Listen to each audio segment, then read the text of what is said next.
کیا 12 ربیع الاول کے دن روزہ رکھنا حدیث سے ثابت ہے؟ کیا اللہ کے رسول صلی اللہ علیہ وسلم نے اپنی پیدائش کے دن کبھی روزہ رکھا تھا؟ اگر کوئی انسان اس دن روزہ رکھتا ہے تو شریعہ میں اس کا کیا حکم ہے؟ اور اگر کوئی روزہ نہیں رکھتا تو کیا وہ گناہگار ہوگا؟ کیا سال میں صرف ایک دن روزہ رکھنا کافی ہے یا اللہ کے رسول نے ہمیں پیدائش کا شکریہ ادا کرنے کا کوئی اور بہترین طریقہ سکھایا ہے؟ آج کی اس بے حد اہم ویڈیو میں ہم کسی بھی آپسی متبھید سے دور رہ کر سیدھے قرآن، صحیح احادیث اور سیرت النبی صلی اللہ علیہ وسلم کی روشنی میں اس پورے مسئلے کی حقیقت کو وستار سے سمجھیں گے۔ السلام علیکم ورحمۃ اللہ وبرکاتہ۔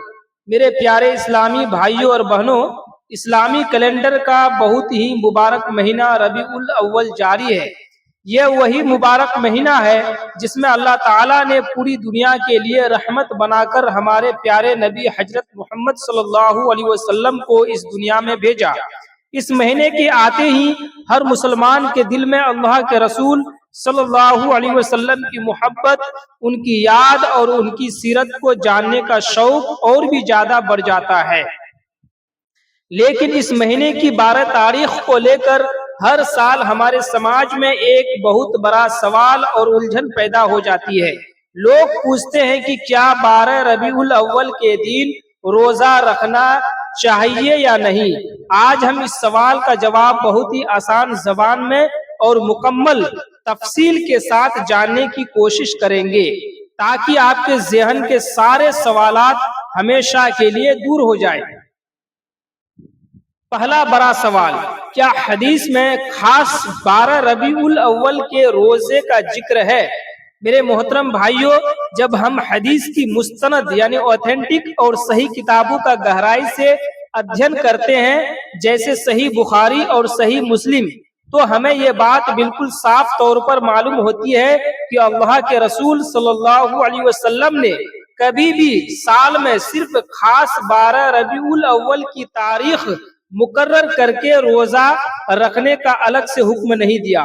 نہ ہی احادیث میں یہ ملتا ہے کہ صحابہ کرام رضی اللہ عنہم نے نبی پاک کی وفات کے بعد ہر سال خاص 12 ربیع الاول کو ایک علیحدہ فرض یا سنت سمجھ کر روزے کا اہتمام کیا ہو۔ تو پھر نبی پاک صلی اللہ علیہ وسلم اپنی پیدائش پر اللہ کا شکریہ کیسے ادا کرتے تھے؟ آئیے اس بات کو حدیث کے شبدوں سے سمجھتے ہیں۔ صحیح مسلم کی ایک حدیث ہے، حدیث نمبر 1162 میں درج ہے۔ حضرت عطا بن یسار اور حضرت ابو قتادہ انصاری رضی اللہ تعالیٰ عنہ سے روایت ہے کہ ایک صحابی نے رسول اللہ صلی اللہ علیہ وسلم کی بارگاہ میں عرض کیا، اے اللہ کے رسول، آپ پیر یعنی منڈے کے دن نفل روزہ کیوں رکھتے ہیں؟ توجہ دیجئے، نبی کریم صلی اللہ علیہ وسلم نے اس کا کیا جواب دیا؟ آپ نے ارشاد فرمایا، اسی دن میری پیدائش ہوئی تھی اور اسی دن مجھ پر قرآن نازل ہونا شروع ہوا تھا، یعنی منڈے کے دن۔ اس حدیث پاک سے ہمیں 3 بہت بڑی اور اہم باتیں سیکھنے کو ملتی ہے۔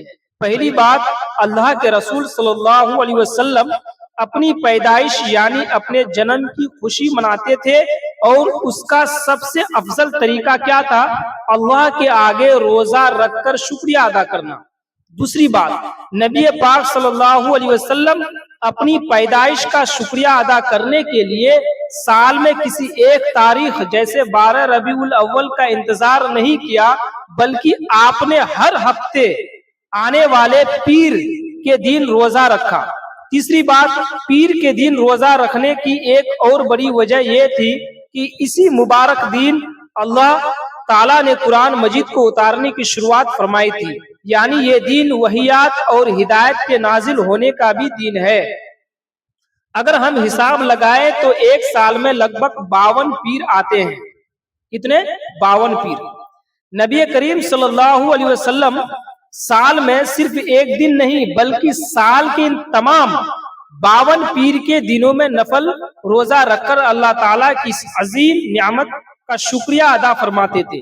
نبی پاک صلی اللہ علیہ وسلم کہ نفل روزوں کا طریقہ کیا تھا۔ اگر ہم سیرت اور حدیث کا مزید ادھین کریں تو ہمیں معلوم ہوتا ہے کہ نبی پاک صلی اللہ علیہ وسلم صرف پیر ہی نہیں بلکہ جمعرات یعنی تھرسڈے کے دن بھی روزہ رکھنا پسند فرماتے تھے۔ جب آپ سے پوچھا گیا کہ آپ پیر اور جمعرات کو روزہ کیوں رکھتے ہیں تو آپ نے فرمایا کہ ان دونوں دنوں میں بندوں کے اعمال یعنی کرم اللہ تعالیٰ کی بارگاہ میں پیش کیے جاتے ہیں، اور میں چاہتا ہوں کہ جب میرے اعمال پیش ہو تو میں روزے کی حالت میں ہوں۔ اس کے علاوہ صلی اللہ علیہ وسلم ہر اسلامی مہینے کی 13، 14 اور 15 تاریخ کو یعنی کہ چاند کی تاریخ کو، جنہیں ایام بیس کہا جاتا ہے، روزہ رکھا کرتے تھے۔ اس سے یہ بات پوری طرح صاف ہو جاتی ہے کہ نبی پاک صلی اللہ علیہ وسلم کی پوری زندگی عبادت، ریاضت اور اللہ کے شکر میں گزرتی تھی۔ انہوں نے اپنی پیدائش کے شکریہ کو کسی ایک خاص دن یا تاریخ، ایک سیمت تاریخ تک سیمت نہیں رکھا بلکہ اسے اپنی پوری زندگی کا حصہ بنا لیا۔ اب آئیے آپ کے سب سے بنیادی سوال پر، اگر کوئی انسان 12 ربیع الاول کے دن روزہ رکھتا ہے تو کیا حکم ہے، اور اگر کوئی روزہ نہیں رکھتا تو کیا حکم ہے؟ اس بات کو بہت دھیان سے سمجھیے کیونکہ اس میں شریعہ کا ایک بہت ہی باریک اور اہم اصول ہے۔ پہلا معاملہ، اگر کوئی انسان 12 ربیع الاول کو روزہ رکھتا ہے، یہاں انسان کے نیت پر نربھر کرتا ہے، کیونکہ حدیث میں آتا ہے کہ اعمال کا دارومدار نیتوں پر ہے۔ صحیح بخاری کی حدیث ہے۔ صحیح نیت، اگر کوئی مسلمان اپنے دل میں یہ نیت رکھتا ہے کہ اللہ تعالیٰ نے اسی مہینے میں ہمارے پیارے نبی صلی اللہ علیہ وسلم کو دنیا میں بھیجا، میں اللہ کا بندہ ہوں اور اپنے نبی کی آمد پر اللہ کا شکر ادا کرنے کے لیے آج ایک عام نفل روزہ رکھ رہا ہوں، تو انشاءاللہ اس کی اچھی نیت پر اللہ تعالیٰ اسے ثواب فرمائے گا۔ غلط عقیدہ یا نیت، لیکن اگر کوئی انسان یہ عقیدہ سوچ بنا لیتا ہے کہ 12 ربیع الاول کا روزہ رکھنا شریعہ میں فرض ہے یا واجب ہے یا ایک ایسی خاص سنت ہے جسے کرنا ہے اور جو نہ رکھے وہ گناہگار ہے، تو ایسی سوچ بالکل غلط ہے، کیونکہ اسلام میں کسی بھی عبادت کو اپنی طرف سے فرض، واجب یا لازمی قرار دینا شریعہ کے اصولوں کے خلاف ہے۔ جو چیز اللہ اور اس کے رسول نے لازمی نہیں کی اسے ہم اپنی طرف سے لازمی نہیں بنا سکتے۔ دوسرا معاملہ، اگر کوئی انسان 12 ربیع الاول کو روزہ نہیں رکھتا، اگر کوئی شخص اس دن روزہ نہیں رکھتا تو یاد رکھیے اس پر کوئی گناہ نہیں ہے، وہ پوری طرح بے گناہ ہے۔ شریعہ اسلامیہ میں 12 ربیع الاول کے دن روزہ رکھنا فرض یا واجب نہیں بنایا گیا ہے، اس لیے جو لوگ اس دن روزہ نہیں رکھتے انہیں نبی کا گستاخ کہنا، ان پر طنز کرنا، انہیں کم محبت کرنے والا سمجھنا یا ان کے خلاف باتیں کرنا شریعہ کے اعتبار سے سخت منع اور غلط ہے۔ دین اسلام نے ہمیں ایک دوسرے پر فتوی بازی کرنے سے منع کیا ہے۔ اگر ایک بھائی روزہ رکھ رہا ہے اور دوسرا نہیں رکھ رہا تو دونوں کو ایک دوسرے کا سمان کرنا چاہیے اور آپس میں محبت بنائے رکھنی چاہیے۔ سچے مسلمان کے ناطے ہمارے لیے سب سے بہترین اور افضل راستہ کیا ہے؟ میرے پیارے بھائیوں اور بہنوں، اگر ہم سچ مچ اللہ کے رسول صلی اللہ علیہ وسلم سے محبت کرتے ہیں اور ان کی پیدائش پر اللہ کا شکریہ ادا کرنا چاہتے ہیں تو ہمارے لیے سب سے بہترین طریقہ وہی ہے جو خود نبی پاک صلی اللہ علیہ وسلم نے ہمیں کر کے دکھایا۔ نمبر 1، ہر پیر یعنی منڈے کے دن روزے کی عادت بنائیں۔ 12 ربیع الاول کا انتظار کرنے کے بجائے کوشش کریں کہ سال کے ہر پیر کے دن نفل روزہ رکھیں۔